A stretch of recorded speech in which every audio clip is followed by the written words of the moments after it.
MIT, we're very small, agile, responsive company. We punch nicely above our weight. We work with the likes of BTs and Vodafone, Deutsche Banks and Baring, so we got some large corporate clients. All the techie guys, all the experts are based in Chelmsford, and the rest of us are based out of Henley on Thames. We do all of our R&D. All the R&D is owned by us. The IPR is owned by us, and it's all done in Chelmsford and Essex, so we own everything that we do.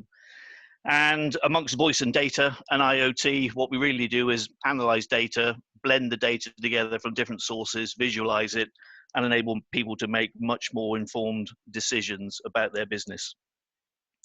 Just going to touch on 3 use cases, which I think are more topical now with the current situation. The first one is UCentric People. Paul and I are from a background where we remember people that used telephones. Not only that, people use telephones on the desk. And nowadays, people don't even have telephones. And a lot of people don't even have desks. So they've used other ways to communicate, whether that's at work, whether that's at home, whether that's in the car or anywhere. So we've developed our call logging platform into UCentric People, which is like call logging on steroids, where we can monitor and measure all of the UC capabilities that anyone in the business is using anywhere. So that enables us to work with senior execs. We can prove to them that they're users of using the technology that they've purchased, so that they can prove their ROI. We can work with department heads, so they can make sure that all of their marketeers or salespeople or engineers or anyone else are working and using the capabilities available to them to the best they can. And we're also working with HR people. A lot of people see this as a bit Big Brother, tracking people what they're doing, but we're seeing an equal amount of people now looking after the well-being of their clients, so making sure that their people don't overwork themselves or working in the best way possible. So we're making visible the invisible. We're seeing a lot of people working from home, especially in today's current environment, and they become invisible to the business metrics and the business performance. And we connect all that together and make them a lot more visible to their business heads. The second one is we call UCentric IoT. So this enables us to work with business services or operations directors. Those are the people that are working in environmental management or reducing their carbon footprint.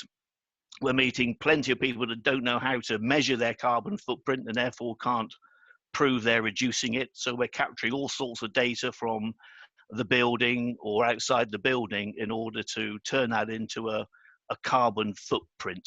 And that enables people in the business service and operations directors to show when they dashboard all of their information, they show the trend analysis and to prove that the corrective action that they take is actually reducing carbon footprint, or in some of our clients going to carbon negative or better than carbon neutral.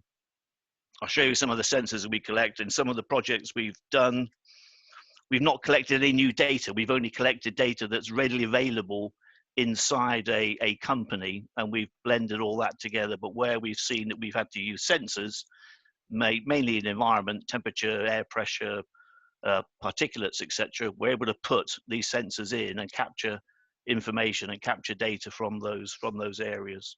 So that enables us to work with people working towards ISO 14001 and to prove they're reducing their carbon footprint.